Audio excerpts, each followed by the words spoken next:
No, Star. Hindi ka sasama sa outing na yan. I told you, hindi ko gusto ang mga batang sinasamahan mo ngayon.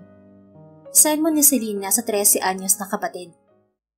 Bakit ba kasi ikaw magde-decide? Kung kay mama ako magpapaalam ba? Well, sorry little lady. Wala sina mama at papa. Ako ang in charge. Nakangising putol niya sa sinasabi ni Star. Malaking agwat ng edad nilang magkapatid. 17 years. Kaya naman ang pakiramdam ng kapatid niya ay pinag-iigpitan niya ito. Ayaw lang naman niyang maligaw ito ng landas. Nabalitaan niyang mga class bullies ang mga kaklase nitong nagyayayaan ng outing. Kaya naman kumontra talaga siya kahit pa isumpa siya ni Star. Hindi sila bullies, ate. Giit ni Star. Really? Ibang sinasabi ng sekretary ko. Are you spying on me? Nanlalaki ang mga matang tanong ni Star. Hindi. Teacher sa school niya ang asawa ng sekretary ko kaya alam niya. Nakangking sabi pa niya sa kapatid. Ate, hindi sila bullies. Hindi lang sila gusto ng ibang teacher sa school namin. Pagtatanggol pa rin ni Star sa mga kaibigan nito. Mayora, naghihintay na po ang kotse sa labas. Anunsyo ng isa sa mga maids nila na nagpahinto saglit sa diskusyon nilang magkapatid. Pagkaalis ng maid ay muli niyang binalingan si Star. Sorry little sister, may trabaho pa ang ate mo. I'll see you later. Ate, malalate ka na sa school, bilisan mo na riyan. Imbes ay sabi niya sa kapatid, saka siya lumabas ng bahay. Hinihintay na siya sa labas ng kanyang secretary. Paglapit pa lang niya rito, ay nirecite na nito ang mga appointments nila maging habang nasa biyahe sila. Magiging abala na naman siya sa buong maghapon. Ngayong umaga po ay may interview kayo sa isang magazine. Fini-feature nila mga single at young mayor sa bansa. Patuloy ng kanyang sekretarya sa pagbibrief sa kanya. Sa opisina po ninyo gagawin ng interview, Mayora. Ang sabi po ng mga staff sa opisina ay naroon na mga mag-i-interview sa inyo at naghahanda na. Tumango si Selena. Ang kanyang mga mata ay nasa labas ng sasakyan. Napadaan sila sa dating eskwelahan kung saan siya nagtapos ng high school. Napangiti siya nang maalala ang mga alaala ng high school. Pumait ang ngiti niya nang maalala niya si Klein. Nasa Amerika ang lalaki. 1 taon lang niya itong nakasama sa iisang bubong dahil kinuha na rin ito ng lola nitong nasa Amerika. Dahil hindi naman ito anak ng papa niya ay wala silang nagawa kundi hayaan si Klein na umalis. Mahigit 1 dekada na rin ang nakakaraan at hindi pa niya ulit nakikita si Klein. Noong una ay nagkakatawagan pa sila. Nagkakausap gamit ang mga app na may video calls. Pero habang tumatagal ay dumadalang din yun. Hanggang sa maging abala na sila pareho sa pag-aaral at sa buhay. Wala na silang komunikasyon. Ang huling balita niya ay kinasal na ito sa Amerika. 3 taon na sigurong nakakaraan nang marinig niya ang balitang yun. Aaminin niyang nasaktan siya dahil hindi man lang siya tinawagan ni Klein para sabihin ang balita. Pakiramdam niya ay kinalimutan na siya nito. Oo, first love niya ito. Hindi sila pareho ng damdamin, pero magkaibigan sila. Yun ang alam niya, pero parang hindi yun ang tingin nito sa kanya. Mayora, okay ka lang? Untag sa kanya ng sekretarya. Ngumiti siya ng matipid. Oo naman. Pagdating sa opisina niya ay agad na siyang nagtrabaho. Kailangan niyang magawa ang lahat ng nasa kalendaryo niya sa araw na yon. Hindi nga rin niya alam na magugustuhan niya ang pagiging mayor ng Aldefonso. Siya ang pumalit sa papa niya na ang gusto na ngayon ay mag-enjoy na lang kasama ang mama niya. Wala nang ginawa ang dalawa kundi ang mag-travel. Pinagsabihan na lang niya mga ito na laging mag-iingat at wag namang buwan-buwan ay wala ang mga ito sa bansa dahil kawawa naman si Star. Yun. Once a month na lang umalis ang mga ito at 1 week na lang nawawala. Kung siya lang, walang problema kahit libutin pa ng mga ito ang buong mundo. Kaya lang ay bata pa si Star at ayaw niyang makasanayan nitong wala ang mga magulang nila ng madalas. Lagi rin silang nag-aaway dahil akala ng kapatid niya ay kontrabida siya sa buhay nito. Half-sister sila ni Star. Pamangkin siya ng Mama Desiree nila. 16 years old pa lang noon ang Mama Desiree niya nang akuin siya nitong parang tunay na anak. Namatay sa panganganak ang tunay niyang ina na kapatid ng Mama Desiree niya. High school siya nang makilala niya ang papa niya. Naging nobyo noon ng Mama Desiree niya ang papa niya. Wala silang lahat alam na mag-ama sila ng anak ng mayor ng bayan nila. Kung hindi pa nakita ng papa niya ang picture ng tunay niyang ina, hindi magkakaalaman na mag-ama sila. Noong panahon na yon, ay ampon naman ng papa niya ang mortal enemy to friends, pero first love niya, si Clay na nambasted sa kanya noon. Engaged na noon ng papa niya sa mama Desiree niya. Akala pa nila hindi matutuloy ang kasal dahil nga sa natuklasan nila na mag-ama sila ng papa niya. At ayaw pa ng mama Desiree niya na agawin ang papa niya sa tunay niyang ina na matagal nang namayapa. Buti na lang at napag-usapan ng maayos ang lahat. Kaya naman ngayon ay isang buo pa rin silang pamilya, kasama si Star. Your father did a lot of progress in this town. Hindi ka ba nape-pressure sa expectations ng mga tao sa'yo ngayon, Mayor Fernando? Tanong ng interviewer kay Selena. At first, na-pressure talaga ako. Ang hirap kapag sobrang galing ng pinalitan mo. But I saw how my father worked as a mayor ever since he started. Pinangarap kong maging mayor dahil idolo ko siya.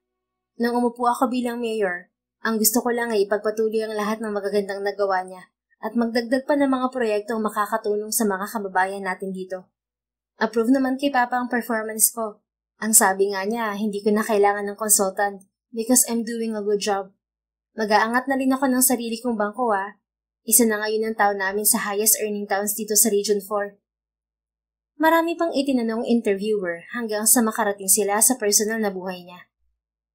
Totoo po bang no boyfriend since birth si Mayora Selena? Tanong po ito sa online account ng magazine naman. Nagtanong kasi kami sa mga followers namin kung ano ang gusto nilang itanong sa inyo.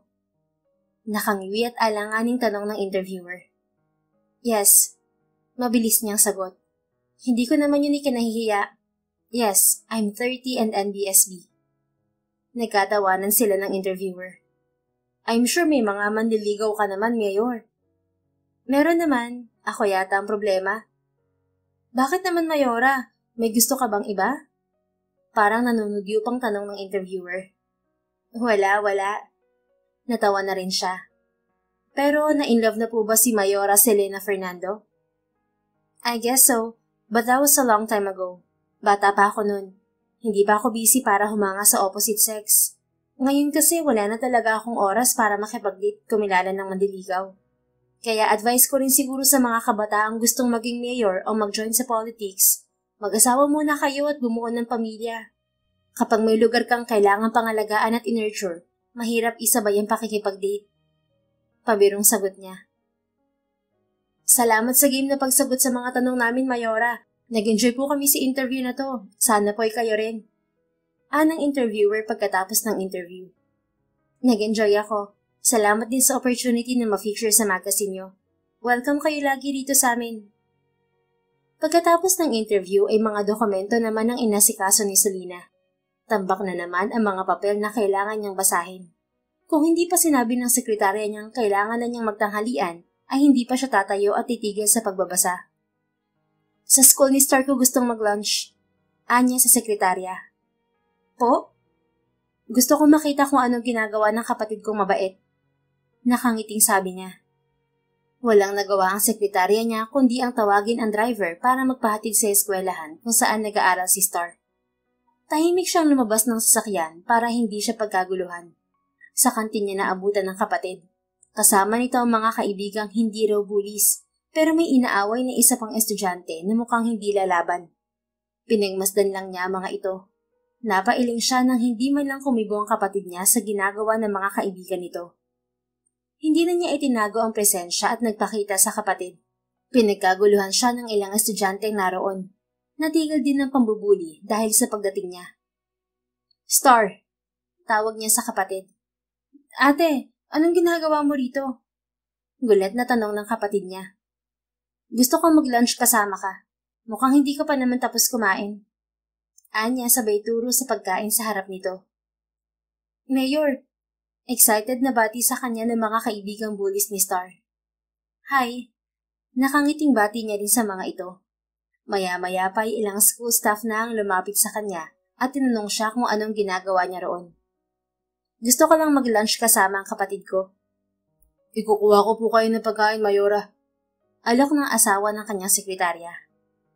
Pwede bang bigyan mo rin si Armin? Hindi pa kami kumakain eh. Anya na ang tinutukoy ay ang kanyang sekretarya. Oo naman po, Mayora. Sinenyasan niya si Armin na maupo sa tabi niya. Ikukuha tayo ng pagkain ng asawa mo. Nakangiting napapailing na lang si Armin. What's her name? Tanong niya sa kapatid na ang tinutukoy ay ang batang binubuli ng mga kaibigan nito. Rachel. Bali walang sagot ng kapatid niya. Tinawag niya si Rachel at pinaupo sa tapat niya. Bakit ka mag-isa ron? Dito ka kumain kasama namin. Nakakahiya po, Mayor. Anang dalagita.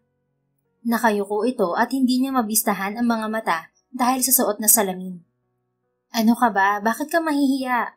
Hindi ka magkakaroon ng kaibigan kung palagi ka lang mag-iisa sa isang sulok. Binalingan niya ang iba pang estudyante sa paligid nila. At sana rin, kapag may schoolmate kayo na nag-iisa palagi, i-include nyo at huwag i-bully. Let's all be kind to one another. Hindi natin alam kung anong pinagdadaanan ng bawat isa sa atin. Simpleng paninermon niya sa mga bata. I was once bullied at hindi maganda pakiramdam na yon. Ayoko may kahit na sinong estudyante ang makakaranas ng ganon. Ako nga noon lumalaban pa. Paano naman yung mga ibang estudyante na hindi kayang ipagtanggol ang sarili? Sana'y walang bullying na nangyayari sa school na to dahil ayoko maranasan yun ng kapatid ko. Kahit papaano'y sumang-ayon ng lahat sa kanya. Kaya naman ngumiti siya ng matamis at nagsimula ng kumain. Ang kapatid naman niya ay walang imik. Pagkatapos niyang kumain ay saglit pa siyang nakipag-usap sa principal ng school. I'm sorry if I came here unannounced. Hingi niya na paumanhin sa principal. Walang problema, Mayora Selina. Palagi kang welcome rito. Salamat po. Nagkaroon pa sila ng photo op bago siya tuluyang nakaalis.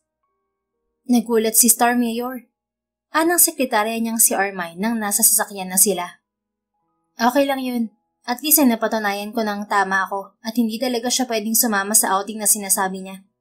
Ano pala ang next nating agenda? Bago pa makasagot si Armine ay nakatanggap siya ng tawag mula sa mama niya. Anak, we're home. Excited nitong sabi sa kabilang linya. Akala ko'y bukas pambalik niyo, ma. Biglaan ang pag-uwi namin at may surprise kami sa'yo. Where are you? Pwede ka bang umuwi muna? May mga appointments pa ako pero I'll see what I can do. Sige, agahan mong uwi kapag kaya. Sige po, ma. Ika-cancel na po ba natin ang mga appointments, Mayora? Nakangiting tanong sa kanya ni Armine. Huminga siya ng malalim. Hindi naman ba sobrang urgent na mga appointments na yan? Pwede naman po itong i-schedule bukas. Okay, I missed my parents. Uuwi muna ako. Imbis na dumiretso sa munisipyo ay sa bahay siya nagtungo. At ganoon na lang ang gulat niya nang makita kung sino ang sorpresa sa kanya ng mga magulang.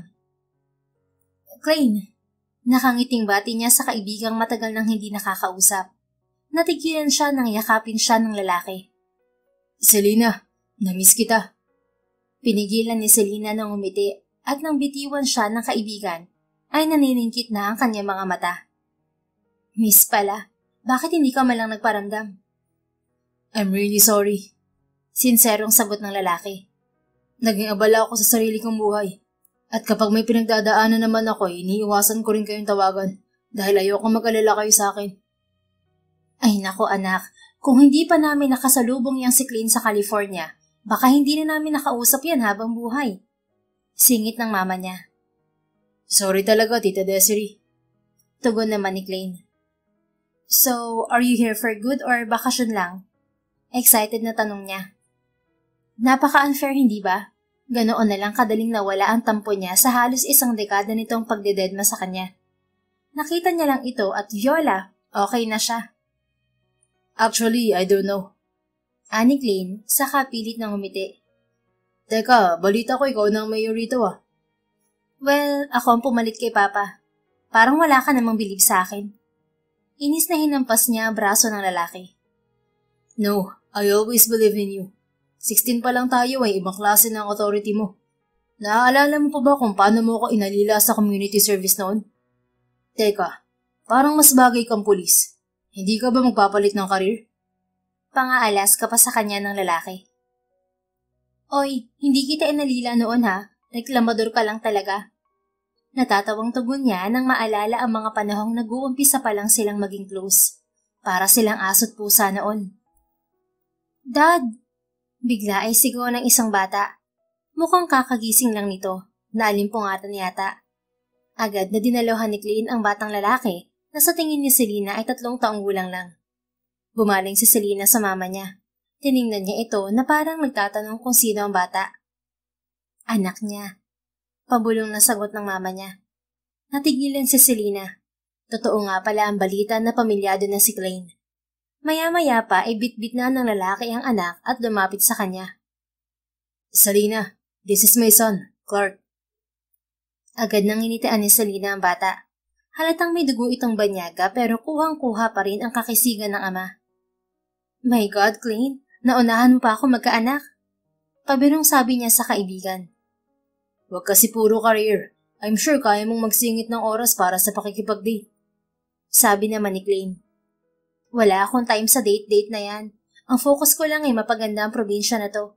Ang gusto ko lang sa ngayon ay ipagpatuloy yung magagandang nagawa ni Papa dito.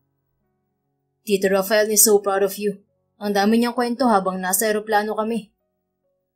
Speaking of him, nasa na siya? Masakit ang ulo ng papa mo. Singit ng mama niya. Kaya pinagpahinga ko muna matapos uminom ng gamot.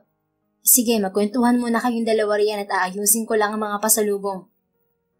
Where's his mom? Tanong niya kay Klein nang sila na lamang dalawa ang nasa komedor. Divorce na kami. What? Ayaw niyang makadama ng excitement sa heartbreak ng iba. Pero nagkaroon siya ng pag-asa. Hindi rin naman siya natutuwang hindi nagbago ang damdamin niya para kay Klein ilang taon man ang lumipas.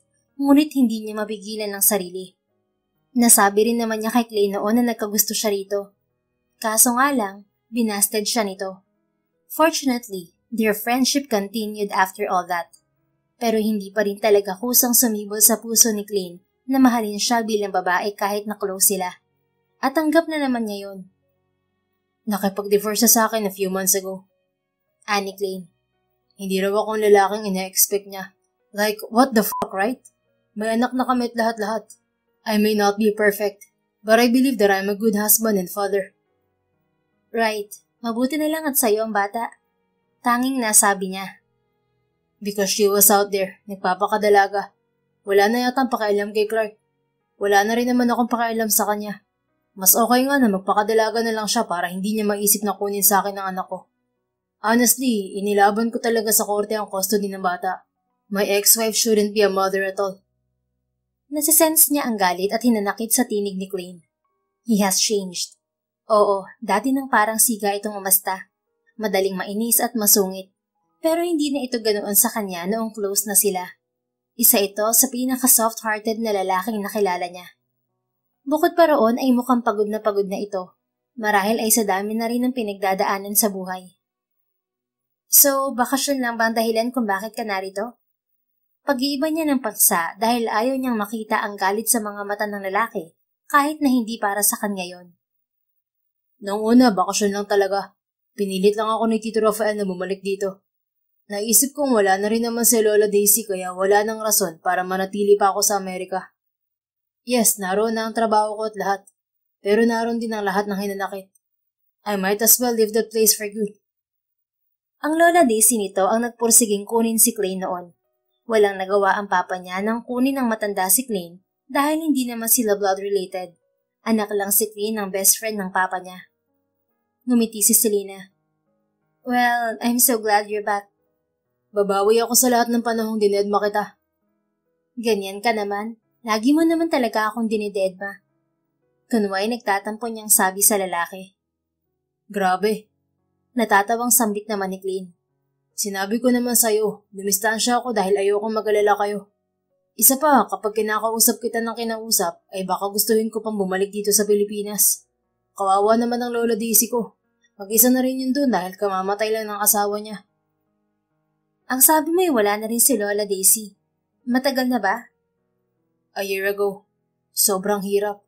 May baby ako. Nagkakalabuan na kami ng ex-wife ko noon. Tapos nagkasakit pa si Lola Daisy. Sana tinawagan mo kami. Kahit ano pang sabihin mo, ayaw makaabala o kung ano man, pamilya pa rin ang turing namin sa'yo. Well, I guess I'm really bound to be back. Baka nahihirapan na rin ng guardian angel ko kaya pinadala na sa akin ng mga magulang mo para ibalik ako rito. Nakangiti ng sabi ni Klein. Siguro nga. Nakangiti ring sang-ayon niya. Ilang saglit pa ay dumating na rin mula sa eskwelahan ang kapatid niyang si Star. Mama! Excited na sa lubong ni Star kay Desiree. Where's Papa? Nasa taas nagpapahinga, Pero mamaya ay sasama na siya sa atin sa dinner. Sagot naman ng mama nila. Narito ka na pala ate. Malamig na bati naman sa kanya ng kapatid. Kanina pa, pagkagaling ko sa school mo ay umuwi na ako. Nakangising sagot niya sa kapatid. Alam niyang inis ito sa biglaang pagbisita niya sa school nito at hindi pagpayag sa outing. Galing ka sa school ni na Star, Selena? Nagtatakang baling sa kanya ng mama nila. Yes ma, napadaan lang naman ako ron. And who is he? Imbes ay tanong ni Star nang mapansin si Klein. Oh, siya ang kuya Klein mo. Naalala mo pa ba ang kwento namin sa'yo noon? Masayang sagot ng mama nila. Opo, siya yung nasa picture.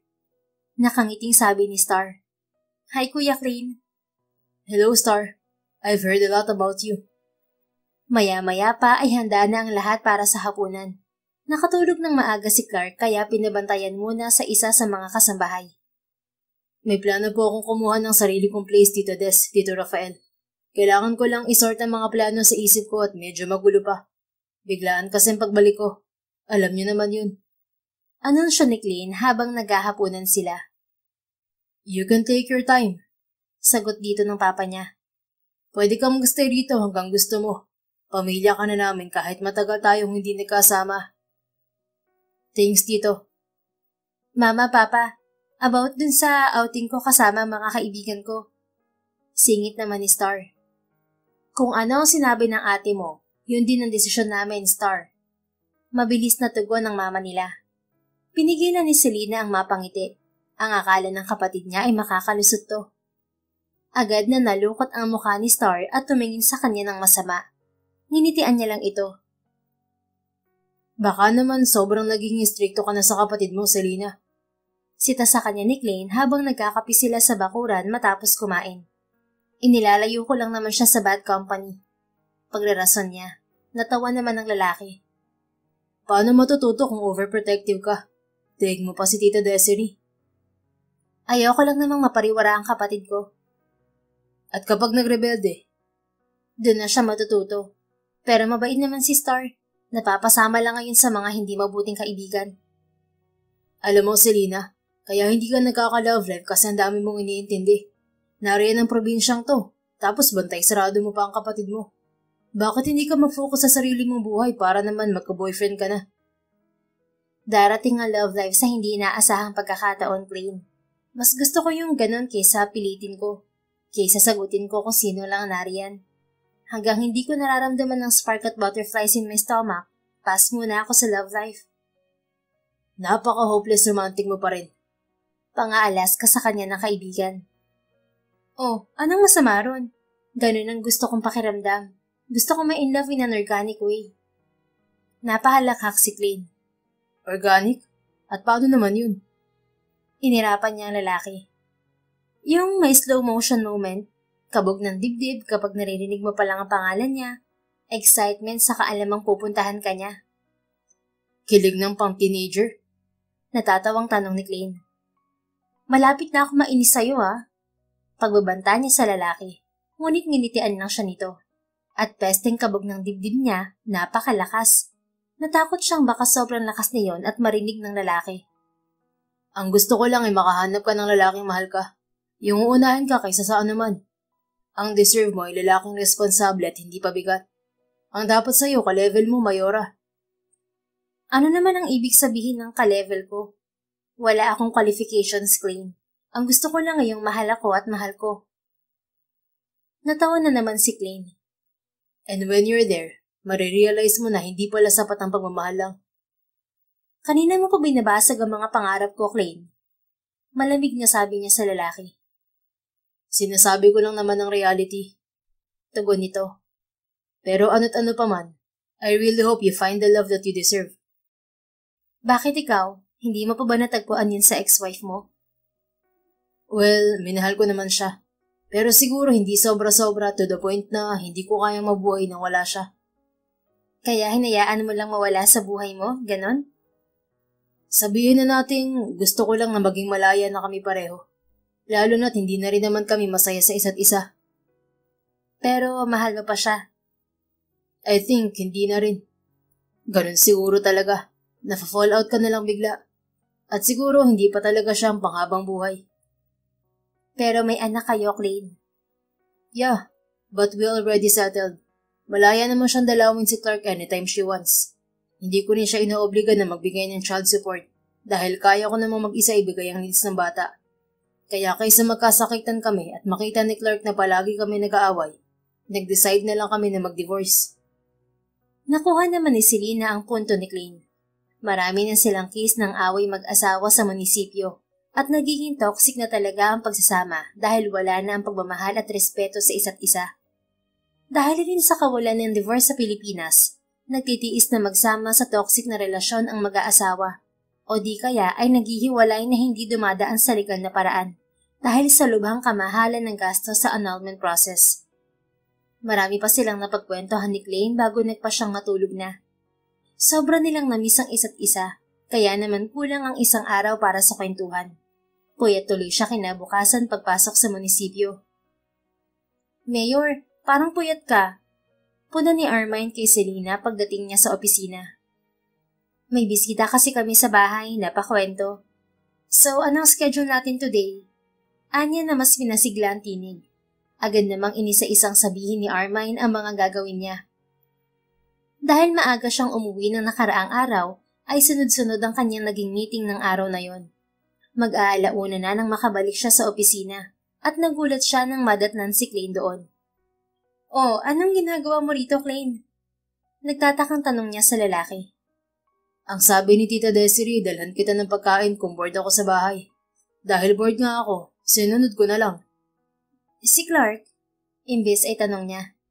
Nakikita Des, close naman yun sa lolo at lola niya eh. Nang mapansin niyang tila nagtataka si Armine ay pinakilala niya ito kay Clay. Kaibigan ko si Clay. Anya sa sekretarya. Armine po, sekretary ni Mayora. Pagpapakilala naman ni Armine sa sarili at saka bumaling sa kanya. Iwan ko po muna kayo, Mayora. Anito, saka ngumiti ng makahulugan. Napailing na lang si Selena. Pasensya ka na ron. Anya kay Clay nang sila na lamang dalawa. Minsan lang yun makakita ng lalaking dumadalaw rito sa opisina ko. Natawa lang si Clay at inihain na ang pagkain sa mahabang mesa sa opisina niya na siya rin ginagamit niya minsang meeting table. Kumain ka na, Selena, para makakain na rin ako. Ano? Hindi ka pa kumakain? Bakit kasi hinintay mo pa ako? Sana tinawagan mo rin ako para maaga kong tinapos ang meeting ko. Aabalahan ko pa ba ang meeting mo? Halika na, kumain na tayo. So, anong plano mo pagkatapos natin kumain? Uuwi ka na ba? Tanong ni Selena habang nanananghalian sila. Kung busy ka, uuwi na ako. Ayokong makaabala. Parang wala naman na ako meeting mamaya. Mabilis niyang sabi. Hindi kaya siya nagtunog atat na makasama si Clay? Diyos ko, nakakahiya siya. But I'll have to check with my secretary first. Anya para maibsan ng pagkapahiya sa sarili. Sige, kung hindi ka busy, parang gusto kong sumilip sa dati nating school. O kaya sa lugar kung saan tayo nagko-community service. Take note, ikaw lang ang nag-community service, Clay. Sinamahan lang kita. Natawa ang lalaki. Fine. Ako lang ang naparusahan. Dahil binuli mo ako. Hindi mo pa rin ba ako napapatawa dun? Parang gusto nang humalakak ni Clay. Inirapan niya ito. Well, hindi tayo magiging magkaibigan kung hindi mo yun ginawa. Isa pa, ikaw rin ang dahilan kung bakit ko nakilala ang papa ko. Feeling ko ay destiny talaga tayo.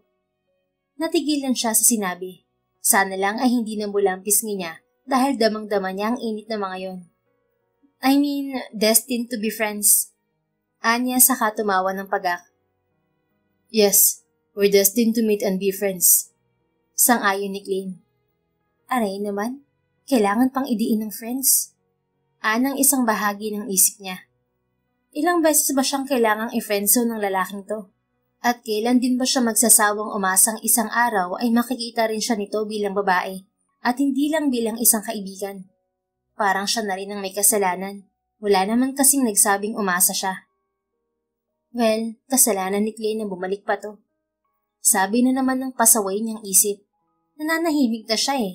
Pagkatapos ay magpapakita itong muli. Pagkatapos nilang kumain ay tinawag niya si Armine. May importante pa ba akong gagawin ngayon, Armine? Wala na po, Mayora. May mga babasahin na lang pong letters, pero kaya ko na naman po yun.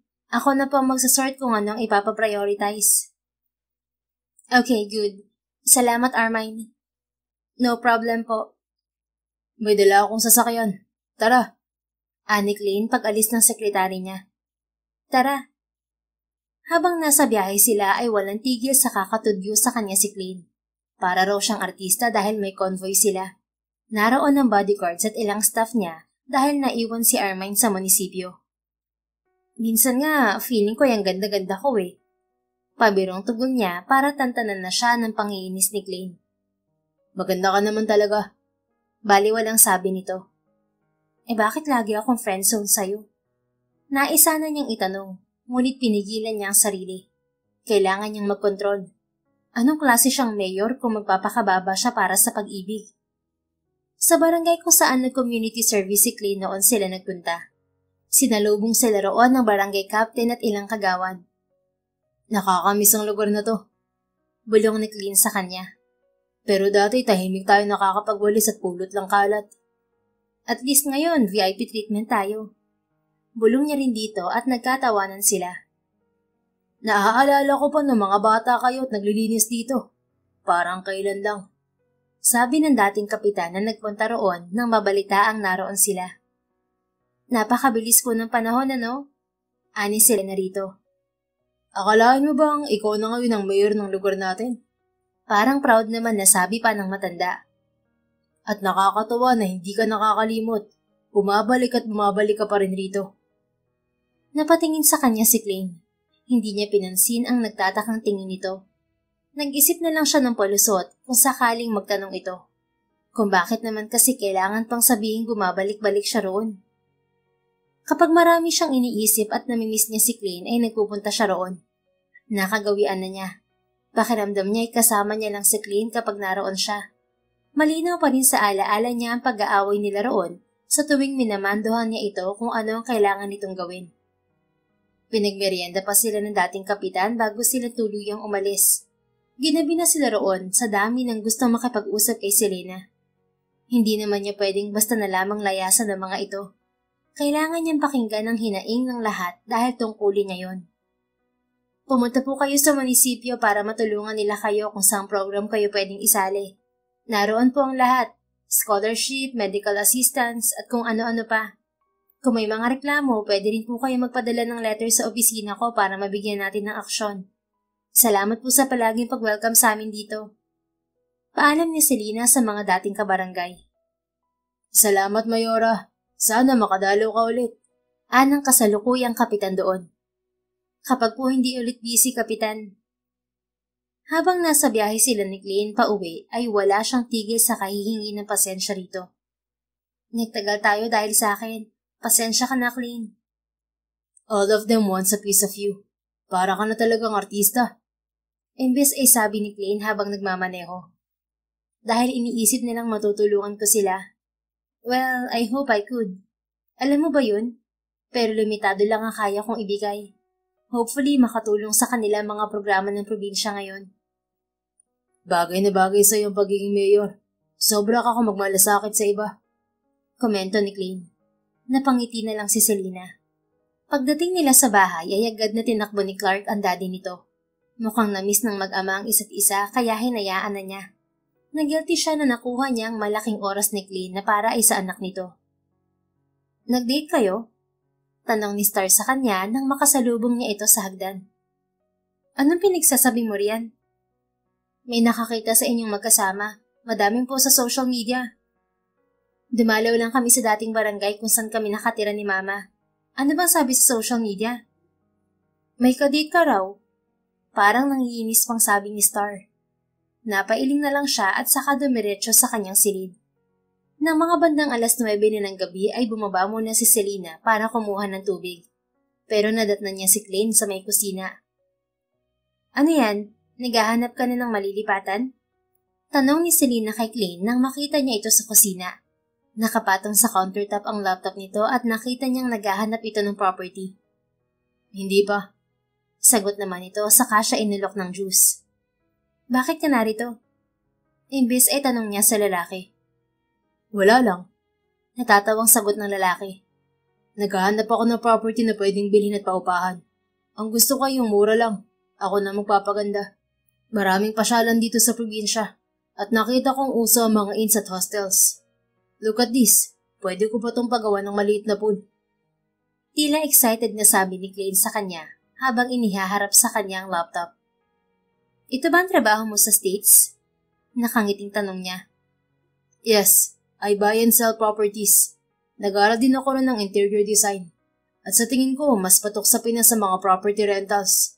What do you think? I believe in your ideas. Anya saka naupo sa tabi ng lalaki. Siguro ang yaman-yaman mo na, Klein, ano? Kung mayaman ako, sana bumili na ako ng sarili kong bahay. Natatawang sagot ni Klein. May pambili ka nga ng mga properties eh. Para palaguin ang pera ko. Kapag marami na, saka ako magpapatayo ng sarili kong bahay. Welcome pa naman ako rito eh. Palagi kang welcome dito, alam mo yan. Nang mag-angat ng tingin si Klein ay nagtama ang kanilang mga mata. Parang may magnet ang tingin nito at hinihila siya. Anong ginagawa niyong dalawa riyan? Tanong ng mama ni Selena. Noon lang siya natauhan at nag-iwas ng tingin kay Klein. Tumitingin po ng property si Klein. Anya nang makabawi. Bakit? Kunot ang noong tanong ng mama niya. Gusto mo na bang umalis, Klein? Sabi ko naman sa'yo ay pwede kang magstay rito hanggat gusto mo. Hindi ma, gagawin niyang business. Anya sa kabinalingan si Klein. Ikaw na nga magpaliwanag kay mama. Maiwan ko na kayo at maaga pa ako bukas. Flag ceremony sa munisipyo. Nang makarating siya sa silid, ay naisip niya ang titigan nila ni Klein. Bakit pakiramdam niya hindi lang siya ang nakadama ng parang may something sa tinginang yon? Huwag kang ang dilulo, Selena. Gusto mo na namang mabasted. Mahiya ka na. Ani sa sarili saka nagbuntong hininga. Kapag weekend ay nakasanayan na ng pamilya ni Selena na kumain sa labas. Yun ang pinaka-bonding nila. Kung hindi naman ay nagluluto talaga ng espesyal ang mama niya. Bawal din ang trabaho habang oras pa na dapat ay sa pamilya. Requirement yon kahit noong ang papa niya ang mayor ng probinsya nila. How's Rachel? Tanong ni Selena sa kapatid habang nanananghalian sila sa isang Chinese restaurant sa loob ng isang hindi mataong mall. Bigla niyang naalala ang schoolmate ni Star na binubuli ng mga kaibigan nito. Agad namang nagbagong reaksyon ni Star. Kumunot ang noo nito. What about her, ate? Binubuli siya ng mga schoolmates mo, remember? Okay na ba siya? May nagbago ba? Diretsang tanong niya sa kapatid. Hindi na siya binubuli, natakot sila sa'yo. Pero wala pa rin siyang friends. At least ay hindi na siya binubuli. May nangyari ba habang wala kami? Tanong ng papa nila. Wala naman pa. Dumalaw lang ako sa school nitong si Star at nakita ko nga may batang binubuli. Alam mo namang ayoko ng ganun. Alam na alam ko, anak. Natatawang sagot ng papa niya saka bumaling kay Klein. Hindi ba, Klein? Pinatawad na niya ako, tito. Defensive agad na tugon ni Klein kaya nagkatawanan silang lahat. Maliban sa anak nitong si Clark na kanina pa iritable sa baby chair na inuupuan. Nagkusa na si Selena na kunin ng bata. Kargahin ko muna at tapos na naman akong kumain. Anya sa mga kasama sa mesa. Nasanay na siya sa presensya ng bata dahil araw-araw niya itong nakikita. Ang bata ay at home na rin sa kanila. Mas napapataan pa nila ito ng mama niya kaysa kay Klein. Marunong naman din siyang mag-alaga ng bata dahil inalagaan niya rin si Star noon. Hindi ka ba naiinggit kay Klein, anak? Baka gusto mo na rin magka-baby. Tanong sa kanya ng ina. Mama, boyfriend nga'y wala. Bali walang sagot niya. Siya nga pala, anak. Kinausap ako ni Congressman Bernal. Single raw ang panganay niya. Singit ng papa niya. Bakit feeling ko ay binibenta na ako ng pamilya na to? Ayaw niyo na ba sa akin? Lumabi siya at nagpanggap na malungkot. Of course not, iha. Pero alam mo na, hindi ka napabata. Anang mama niya. Kapag dumating na ang tamang tao, huwag kayo mag-alala, mag-aasawa ako agad. Sabi na lang niya para tigilan siya ng mga ito. Kinontak nga pala ako ng mga dati nating kaklase ng high school, Selena. Gusto nilang mag-get together. Gusto mong sumama? You have to meet people if you want to meet the right one. Ani Klein. Sa lahat ng nagsuggest sa mesa na yon, ang suggestion nito ang pinakaayaw ni Selena. Ito pa talaga nagsasabi sa kanyang makipag-date siya sa iba? Nakakainis. Kahit kailan talaga ay manhid. Pinigil niya ang sariling magbuntong hininga. Hindi naman ako invited. Ikaw na lang, Klein. Sinabihan nila akong isama ka. Nahihiya kasi silang imbitahin ka. Alam mo na, nakaka-intimidate naman talaga mag-invite ng mayor sa isang simpleng get-together. Sumama ka na anak, para naman makita mo ulit ang mga dati mong kaklase. Pangungumbinsin ng papa niya. Pag-iisipan ko po pa. Hanggang sa makauwi sila ay hindi pa rin siya pinatatahimik ng isipin na tinutulungan pa siya ngayon ni Klein na maghanap ng the one. Alam niyang ang babaw at wala siyang dapat na ikainis dahil concern lang naman ng kaibigan niya. Pero nakakainis pa rin at hindi niya yun mapigilan. Napakamanhid talaga nito. May problema ba tayo? Tanong ni Klein sa kanya nang nasa bahay na sila.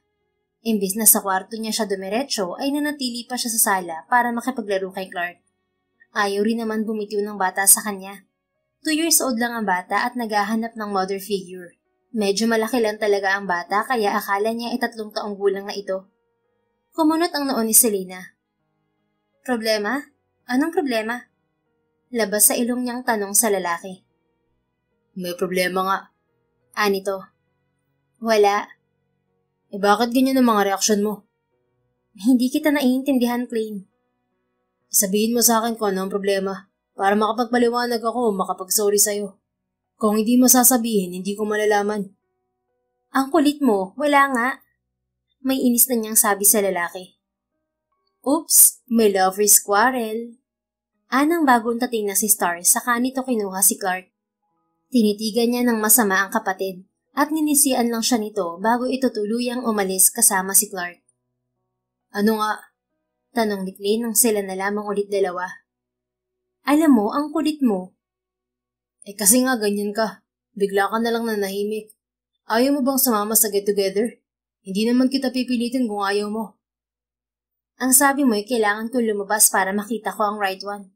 So bakit hindi ako sasama? Anya habang pinipigilan na itirik ang mga mata. Tama naman yun, di ba? Oo. Inis niyang tugon.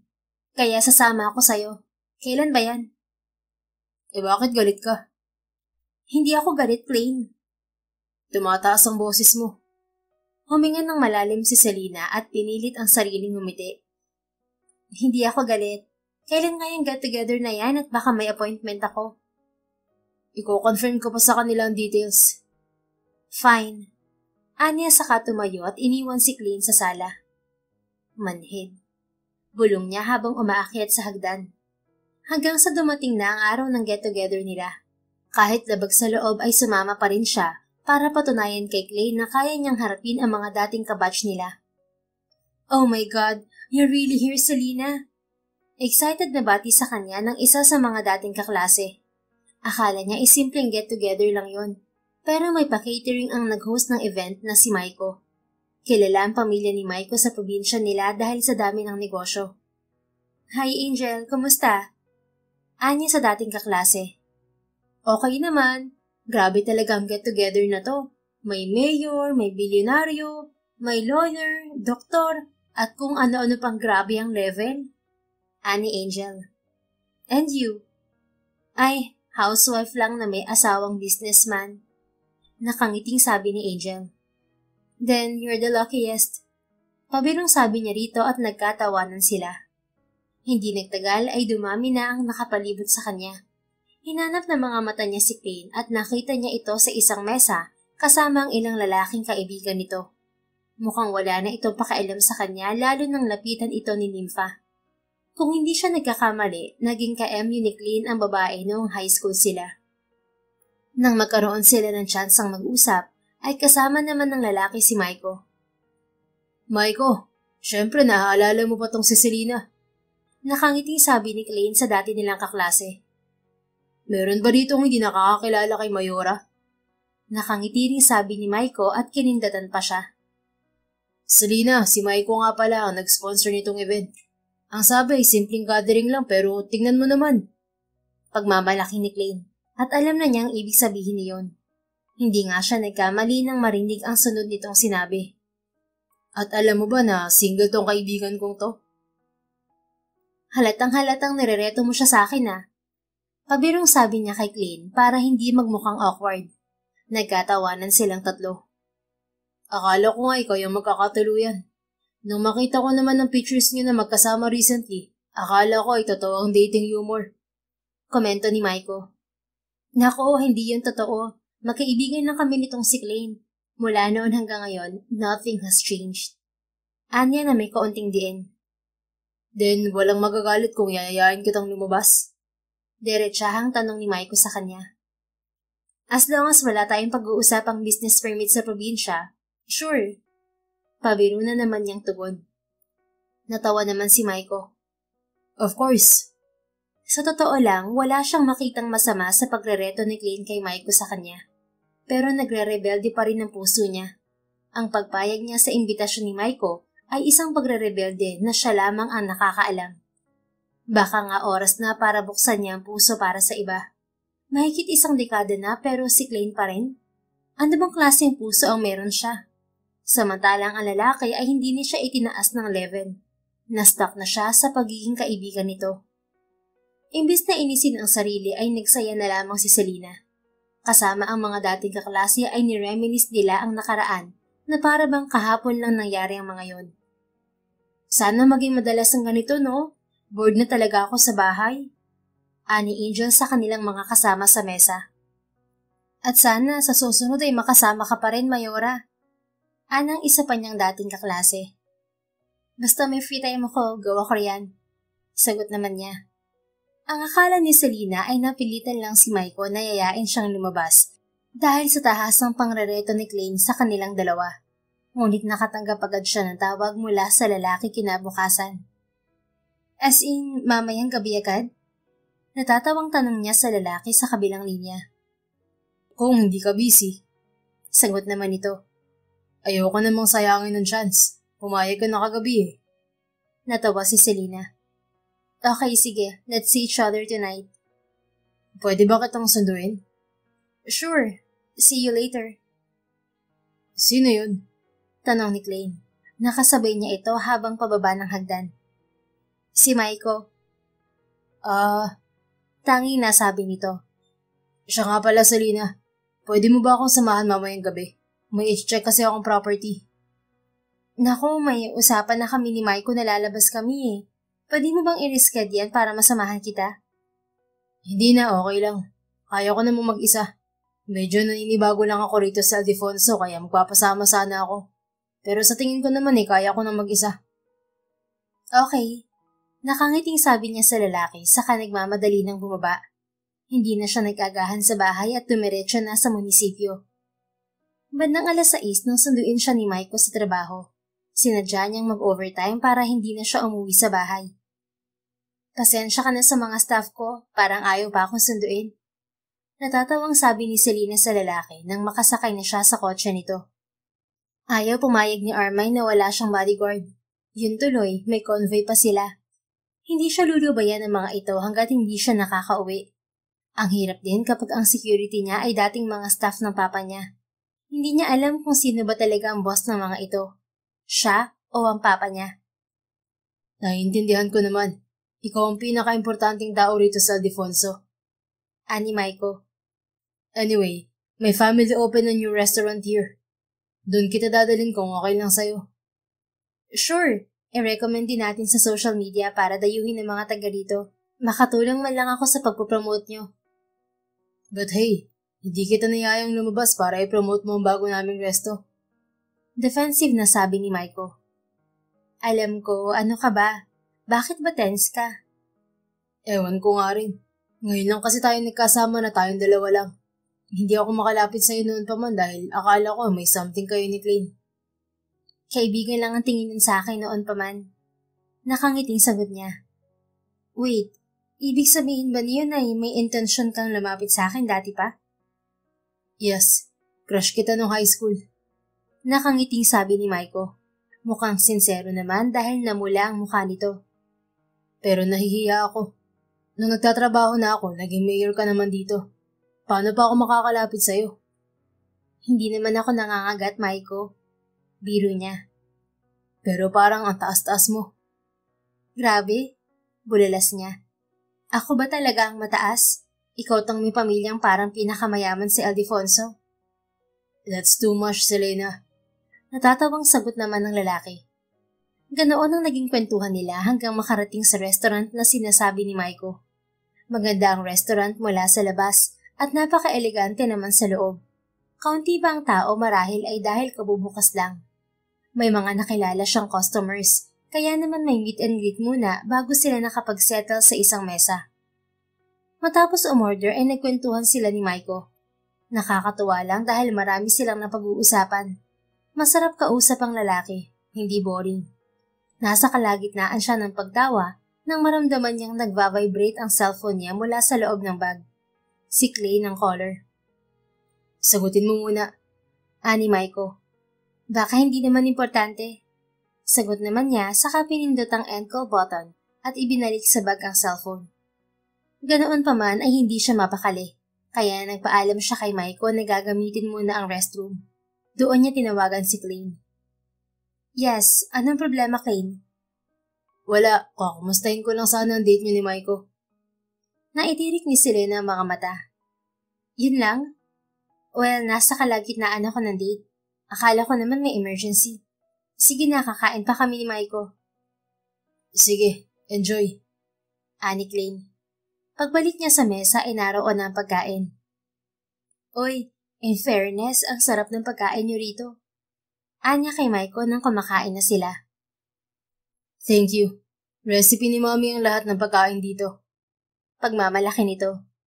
Oo nga pala, chef ang mommy mo. Na-enjoy na niya ang pagkain nang biglang may lumapit na dalagita kay Maiko. Pamilyar ito. Hi po, Mayora. Baling ng dalagita sa kanya matapos batiin si Maiko. Hi. Friendly rin na bati niya rito. Naaalala niya na ito. Ito si Rachel na kamag-aral ni Star. Do you know each other? Tanong ni Maiko sa kanilang dalawa. Schoolmate siya ni Star, yung kapatid ko. Ani si Rina sa lalaki. Oh, pamangkin ko si Rachel. Anak siya ng kuya ko. Maya-maya pa ay lumapit na rin sa kanila ang kapatid at hipag ni Maiko, ang mga magulang ni Rachel. Hi Mayora, it's nice seeing you here. Bati sa kanya ng hipag ni Maiko. Tawang-tawa tong anak ko nang makita ka. Idol ka niyan eh. Nilingon niya si Rachel at namula ang pisngi nito. Ganoon pa man ay hindi nito dinanay ang sinabi ng mommy nito. Kamusta ka pala sa school, Rachel? Baling niya sa bata.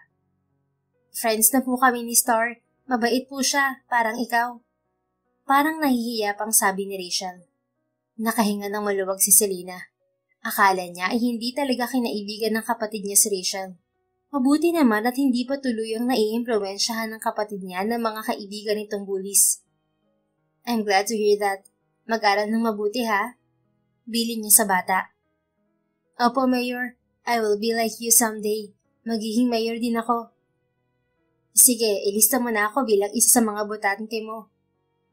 Nagkatawanan silang lahat at nagpaalam na rin ang pamilya ni Rachel. Doon na kami sa mesa namin para hindi naman maistorbo ang dinner nyo. Anang kuya ni Maiko sa kanila. Ang cute ng pamangkin mo. Anya kay Maiko nang sila na lamang dalawa. Nakalimutan ko sabihin sa yung sobrang idol ka niya. Itong nakaraan na mukhang bibig niya gusto niyang maging mayor at maging katulad mo. Ngumiti si Selena. Sobrang saya ng puso niya. Dahil doon ay hindi na niya namalaya ng oras. May mga naghihintay nga pala sa akin. Anya kay Maiko. Nasa parking area ang mga bodyguards niya. Kumain na ang mga ito, libre raw ni Maiko. Ngunit nagstay na sa sasakyan pagkatapos. I have to go. Paalam niya sa lalaki. Ihahatid na kita, Selena. Pero may sasakyan naman ako. I will say hi to Klein. Kung okay lang, mag-hi rin ako sa parents mo. Natigilan si Selena. Hindi ba masyado pang maaga para roon? Ngunit ayaw naman niyang maging bastos, kaya hinayaan na lang niya ito. Okay, let's go. Pagdating sa bahay nila ay winelcome naman ng mga magulang niya si Maiko. Dahil kilala nga sa business world ang pamilya nito, ay kilala ito ng papa niya. Niyaya pa ng papa niyang magkape ang binata. Mukhang nag-enjoy ka. Bulong ni Klein sa kanya. I did. Anya na mas pinasaya ang tinig. Hindi sumagot si Klein. Hindi niya rin mabasa ang reaksyon nito. Honestly, his face has no reaction at all. Ang mga mata nito ay mayroon, ngunit hindi niya mabasa yun. Mabuti na lang at tumakbo palapit sa kanya si Clark. Kinarga niya ang bata at dinala sa kusina. What do you want, baby boy? Magiliw na tanong niya sa bata. You! Nakangiting tugon nito at niyakap siya ng mahigpit. Agad siyang napangiti sa sagot ng bata. I will bring you to the toy store next time. Anya dahil masaya siya. Nanlaki ang mga mata ni Clark. Toys? Yes, baby boy. Karga pa rin niya si Clark pagbalik niya sa sala. Nagpapaalam na noon si Maiko sa mga magulang niya. Ingat ka, Maiko. Anya sa lalaki. Parang bagay sa'yo maging mommy. Pabirong sabi ni Maiko nang makitang karga niya si Clark at tinawanan niya lang ito. Sa wakas nakikipag-date ka na, anak. Excited na bulalas ng mama niya. Grabe, parang may nagawa ako milagro, ma. Natatawang sabi niya. He seemed like a good man, iha. Maayos din ang kinabibilangang pamilya. Komento naman ng papa niya. O teka, first date pa lang to, ma, pa. Kumalma kayo. Not bad para sa unang lalaking pinakilala mo sa amin. Anang papa niya. Take note, unang maniligaw na pinakilala ko sa inyo. Pagtatama niya sa ama. Oo nga pala, hindi ko pa nga pala nagkaka-boyfriend.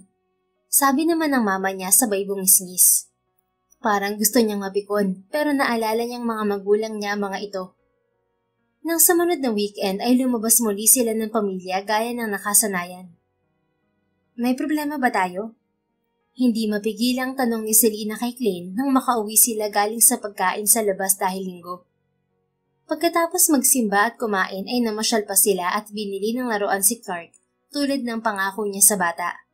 Nasa sasakyan pa lang ay napapansinan niyang hindi siya kinikibo ni Klein. Kung bakit ay hindi niya alam, ngunit hindi na siya nagkomento. Ayaw naman din niyang kumprontahin ng lalaki na maririnig siya ng pamilya niya. Akala rin niya ay sa sasakyan lang siya dededmahin ng lalaki. Ngunit mali siya. Natapos na silang kumain at lahat ay hindi pa rin siya pinapansin nito. Kaya naman pag-uwi ay agad niya itong kinausap. Wala. Kunot ang noong sagot ni Clay na parang nawiwirduhan pa sa kanya. Ano nga? Wala nga. Anong magiging problema? Hindi mo ako pinapansin. Ikaw naman ang naunang hindi namansin porke may kadate ka na. Malamig na tugon nito. Wait, nagsiselos ka ba kay Maiko, Klein? Anya habang pinipigilang matawa. Bakit naman ako magsiselos? Oo nga, bakit ka nga magsiselos? Kaibigan lang naman ang tingin mo sa akin, di ba? Hindi agad sumagot si Klein. Parang natigilan ito at nag-iisip ng isasagot. Ano, nagiging pipi ka na? Untag niya rito. Alam ko namang hindi ka magsiselos kahit kanino dahil kaibigan lang naman ako sa'yo. Paano kung hindi kaibigan lang, Selena? Bigla ay tanong nito. Ang pesteng dibdib niya ay biglang kumabog. Bakit naman palagi nilang ganoon ang reaksyon niya kay Clay? At bakit dito niya lang nararamdaman yun? Ang butterfly sa stomach, slow motion, at pagtambol sa kanyang dibdib. Hindi niya maramdaman kahit kanino. Kahit kay Maiko na sobrang sayang kasama. Ilang beses na silang nag-date ng binata pero wala pa rin ang slow motion moment na hinihintay niya. Walang pagbilis ng tibok ng puso. Parang normal na kausap lang niya ito palagi. Kung nantitrip ka lang, tigilan mo na, Clay. Hindi nakakatuwa.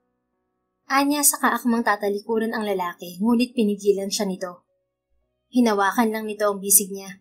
At yun siya, parang natutunaw na. Naiinis na siya sa sarili. Pakiramdam niya ay napaka-unfair ng lahat para sa kanya. Alam naman niyang umaasa na naman siya sa wala. Bakit kita pagkitripan? Tanong ni Klein, hawak pa rin ang bisig niya. Parang palapit din ito ng palapit. Hindi siya makakilos at nagpahipnotismo na lang sa mga mata nitong nakatitig sa kanya. They were inches apart. Kaunti na lang at dadampi na sa kanya ang labi nito. At yun siya. Walang pagpoprotesta sa nararamdaman ng kanyang dibdib. Parang ang excited pa siyang lumapat ang labi nito sa kanya. At nang mangyari yun, ay hindi lang slow motion moment ang nangyari. Parang may mga fireworks sa ibabaw ng ulo niya na sabay-sabay nagputukan. Nanlambot ang tuhod niya sa samot-saring emosyon, ngunit isang emosyon lang ang matimbang, ang kaligayahan ng puso niya. Ibang klase ng kaligayahan na kay Klein lang niya nararamdaman. Ilang beses na ba niyang na-imagine ang tagpong yun? Akala niya ay hanggang imagination na lang siya. Yun naman kasi si Klein sa kanya. Isang pangarap na mahirap abutin dahil ayaw magpaabot sa kanya. Mabilis lang ang halik pero parang huminto ang mundo para kay Selena. Hindi siya makagalaw o makareact. Hindi niya alam kung ano ang dapat gawin o sabihin. Nag-short circuit ang utak niya. I'm sorry. Ani Klein na nagpabalik sa kanya sa realidad. I'm sorry? Kunot ang noong tanong niya sa lalaki. Hindi ko dapat ginawa yun. I'm sorry, Selena. Lalo na siyang nablangko. Hindi yun ang inaasahan niya. Hahalikan siya nito pagkatapos ay hihingi ito ng pasensya. Nahihibang na ba ito? Hindi raw ito ng titrip pero yun ang nararamdaman niya sa mga sandaling yun. Pakiramdam niya ay pinaglalaruan siya nito. Kinabukasan ay puro pag-iwas na ang ginawa ni Klein. Hindi ito nagpakita sa kanya bago siya umalis ng bahay. Pag-uwi niya ay wala pa ito. Abala raw sa paghahanap ng property. Sa mga sumunod na araw ay ganoon na naman. Iwas na iwas ang loko matapos guluhin ang mundo niya. Araw-araw ay nadadagdagan ng inis niya sa lalaki. Nag-text pa nga siya rito. Sinabi niyang gusto niyang mag-usap sila, pero hindi ito nagre-reply. Inuubos talaga nito ang pasensya niya. Naghahanap na raw ng bahay si Klein. Sabi pa ng mama niya, minsang umuwi siya galing sa trabaho. Ha? Gulat niyang tanong.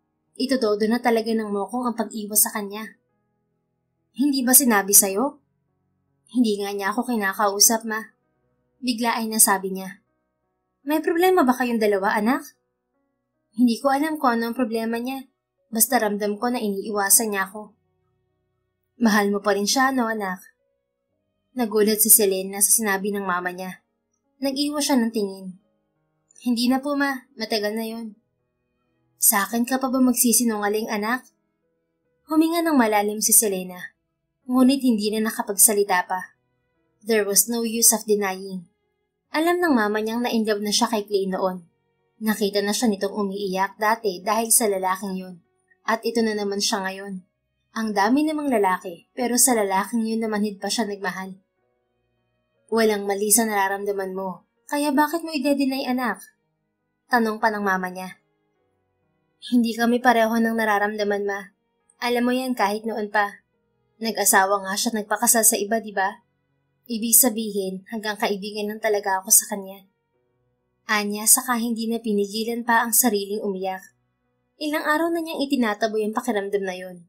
Yung bang parang naiiyak siya sa sama ng loob.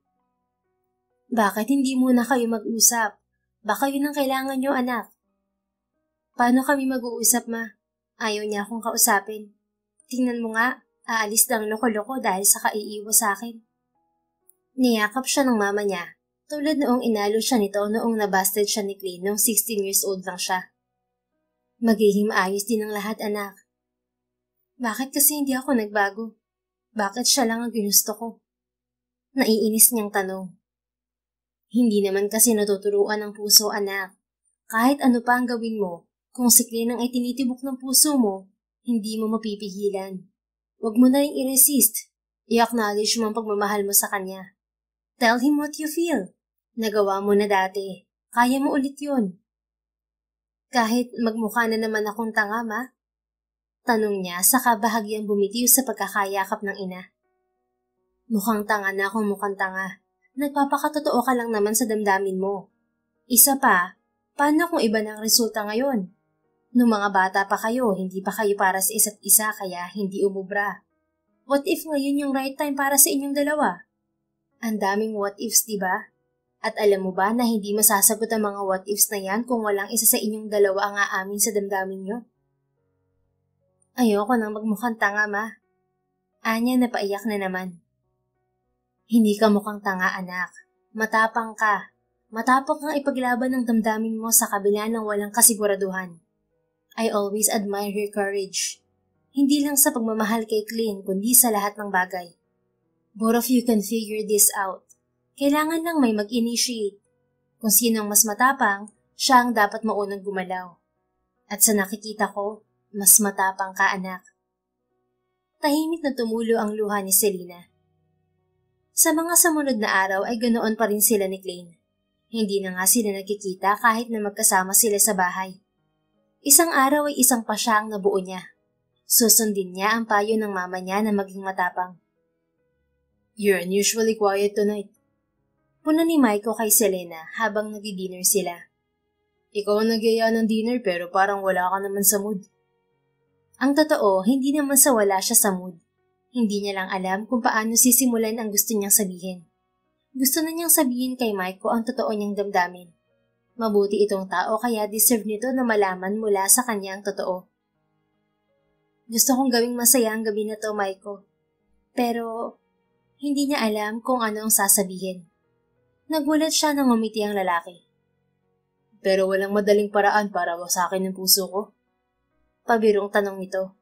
Umarte pa itong parang may kung anong tumama sa dibdib, kaya sapu-sapu nito yon. Ang corny, pero nakakatawa naman. Anya sa lalaki. Hindi lang ako makatawa kasi nagigilty ako. Pag-amin niya.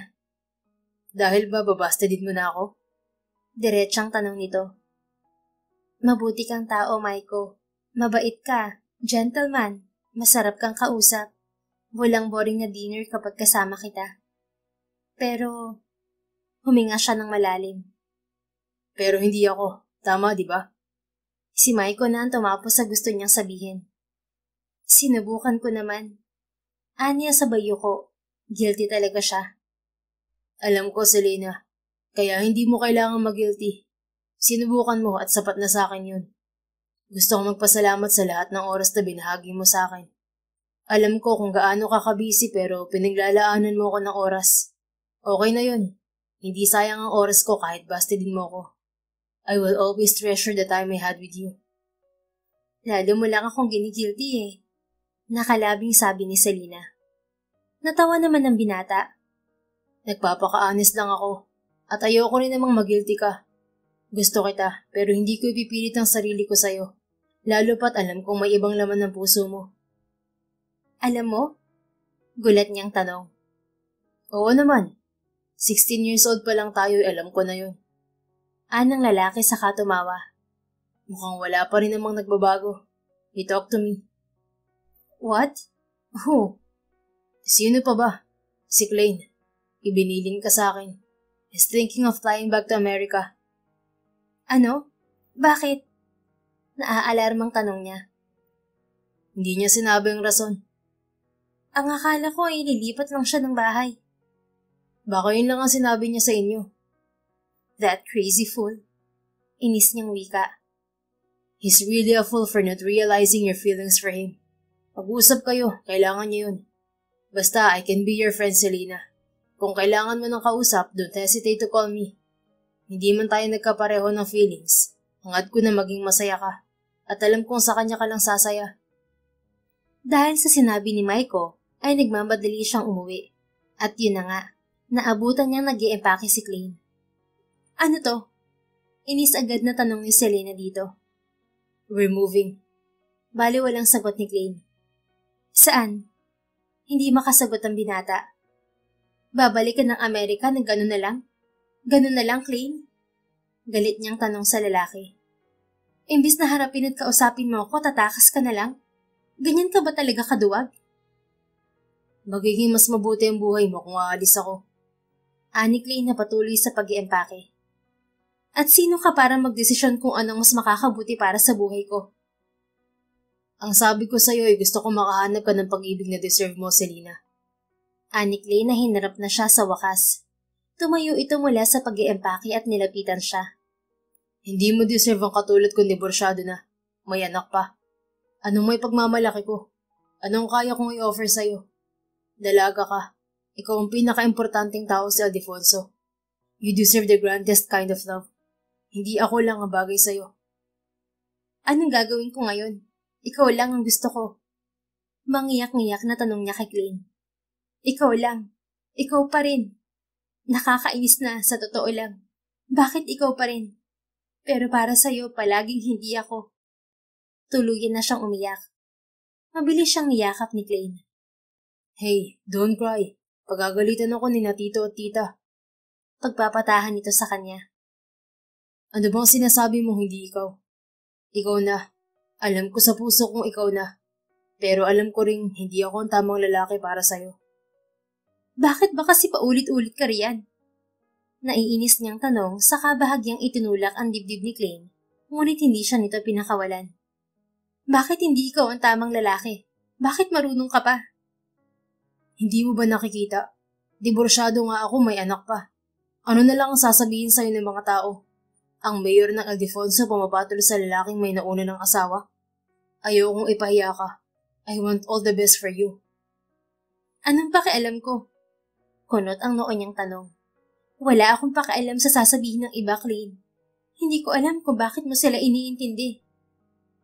Pinoprotektahan lang kita. Giit ng lalaki. Sinasaktan mo ko, hindi mo ako pinoprotektahan. Bulalas naman niya. Matagal mo na akong sinasaktan, Klein. Tumanda na nga ako at lahat pero ikaw pa rin, kahit sinasaktan mo palagi ang puso ko. Mahal kita, Selena. At ayokong masira ang imahe mo sa buong Ildefonso dahil lang sa akin. Kung mahal mo ako, ipaglalaban mo ako. Ganun magmahal, di ba? Natatakot din ako sa pwedeng sabihin ni na tito at tita. Wala kaming sasabihin basta masaya kayong dalawa. Anang mama niya na itinulak na lang ang pinto. Naroon pala ang mga ito, kasama nito ang papa niya. Hindi namin kayo pipigilan kung nagmamahalan kayo. Sabi naman ng papa ni Selena. See? Anya kay Klein. Sorry, Selena. Naduwag ako. Feeling ko kasi talaga hindi ako sapat para sa'yo. Kailan ka naging hindi sapat? Okay lang sa'yo kahit may anak na ako. Mahal ko na rin si Clark. At ang lahat ng mahal mo at importante sa'yo ay mahal ko rin. Saka kailan pa nagkaroon ng batas na bawal magmahal ng single dad at diborsyado? Tanggap kita noon pa. Pero manhid ka. Anya sa kaniyakap ang lalaki. Thanks, Selena. You don't know how much that means to me. Bulong ni Klein sa kanya. I'm sorry kung hindi ko pinahalagahan ng pagmamahal mo. I'm sorry sa lahat. Basta wag ka nang umalis. Wala nang rason para umalis pa ako.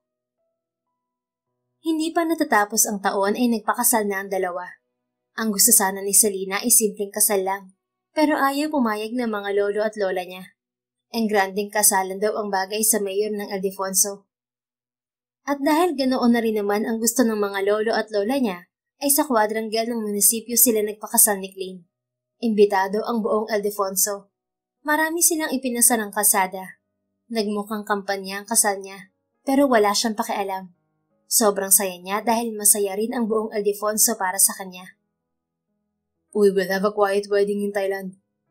Pangako sa kanya ni Klein habang nagsasayaw sa gitna ng lahat ng mga bisita. Doon natin tutuparin ang intimate wedding na gusto mo. Sa Indonesia na lang kaya?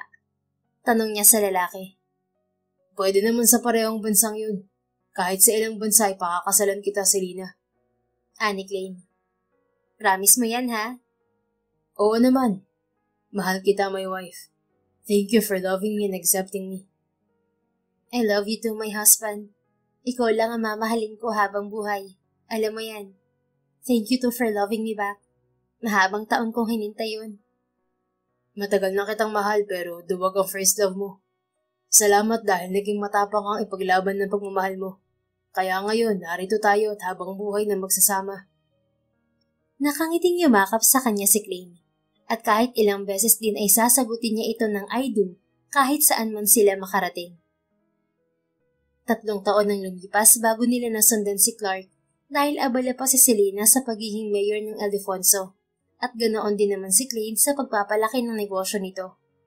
At nang matapos ang termino ni Selena bilang mayora ng Ildefonso, ay hindi na siya tumakbo pang muli dahil nag-focus na siya sa pagiging may bahay ni Klein. Unti-unti rin ay tinupad ng lalaki ang pangako sa kanya na pakakasalan siya sa kahit saang bansa, kaya naman sa tuwing magta-travel sila ay may kasalang nagaganap. Naniniwala si Selena na noong teenager pa lang sila ni Klein ay hindi pa yun ang tamang panahon para sa kanila. Ganoon pa man ay ito pa rin ang nakatadhana sa kanya dahil bumalik to at sa hinaba-haba man ng panahon ay pinag-isa na rin sa wakas ang kanilang mga puso. The End. Kung nagustuhan mo ang istoryang ito, please don't forget to like, comment, and share it with your friends. Your support really makes a difference. Thank you and see you sa ating next story. Keep safe and be blessed.